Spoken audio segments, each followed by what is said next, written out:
about damn time that I'm jumping on board on this show, because the only reason why I haven't been watching Cobra Kai is because I never grew up watching the original Karate Kid movies. The only Karate Kid movie that I've seen is the Jaden Smith one. So going into the show, I'm not going in with any kind of nostalgia. I'm not going in with any bias. I'm not going to be feeling nostalgic, or I'm not going to be getting all the references.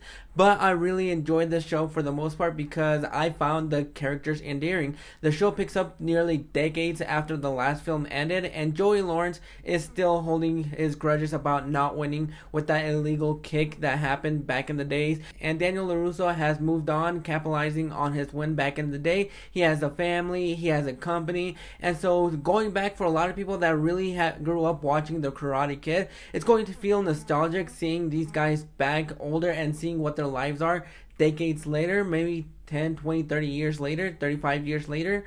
And for the most part, this show was very, very entertaining from beginning to end. Every single moment of the show has captured my attention. There are some great character buildings in this show. There are some great moments that I really enjoyed and want more of, and some moments that are probably going to leave me disappointed because it's probably not what I'm going to expect, but I'm predicting that it's going to happen. So going into this show, no nostalgia goggles on, but I was very entertained by this show. This show has some great character moments, and there are some moments in this show that I am very, very nervous about because I am loving what they are doing with this first season. I'm very curious to see what they're going to do with later seasons, even though it's probably going down the road that I'm probably thinking it's going to go, and it's going to leave me kind of disappointing and wanting more. There are a couple of moments in the show that really got my attention. It's between Daniel and Johnny when they're just talking, trying to rekindle a friendship that they can have now that it's been years later. That was one of the most personal and integral moments in the show, because that is when the show for me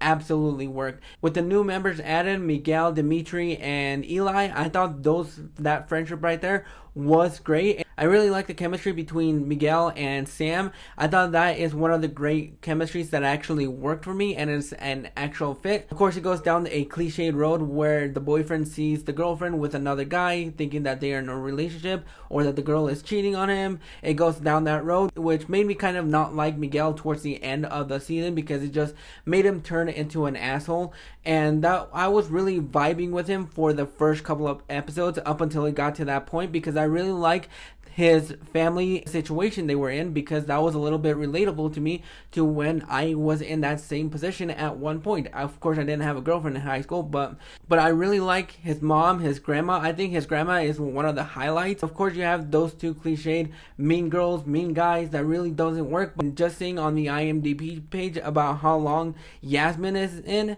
I'm glad that she's in a little bit of the rest of the show. That's one character that I can't really stand, and it makes me question Sam's choices of friends. But seeing how they broke up towards that middle half of the show, and now Moon is broken up with Yasmin too, I'm glad that they ditched her, because she is probably the worst person on the show and is somebody that I kind of want to see less of.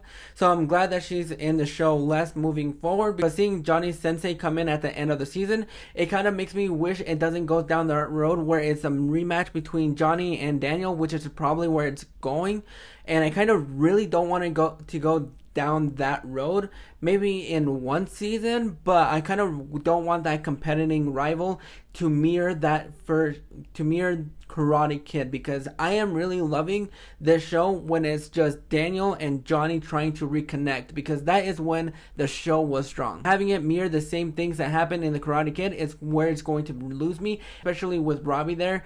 I'm not sure how entertained I'm going to be if we have the same things that we've seen before. I want this show to stand on its own, because I think for somebody that has never seen the Karate Kid and only has a 2010 film in mind, this show so far is working as a standalone show. It doesn't have too many homages to that original film.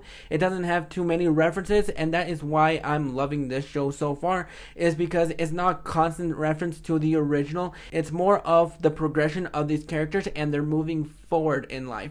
I don't want to be able to have that moment where it's just reflecting the same things that happened in the original film and Johnny wins over Daniel in this show. I just don't want it to go down that road because so far I am loving the characters, I am loving the relationship, and I'm loving how this show is moving forward from that original instead of throwing too many constant references at you, because I think that is where it's going to lose me.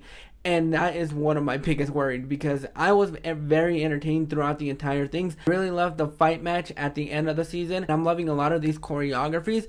I'm just hoping that it's going to lose me one way or another, and I kind of hope that it doesn't, because I am enjoying the show more than I actually thought that I was going to enjoy it.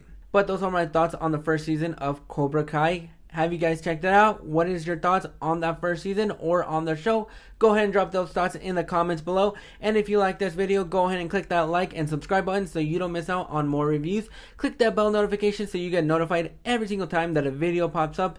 And I'll catch you guys on the flip side.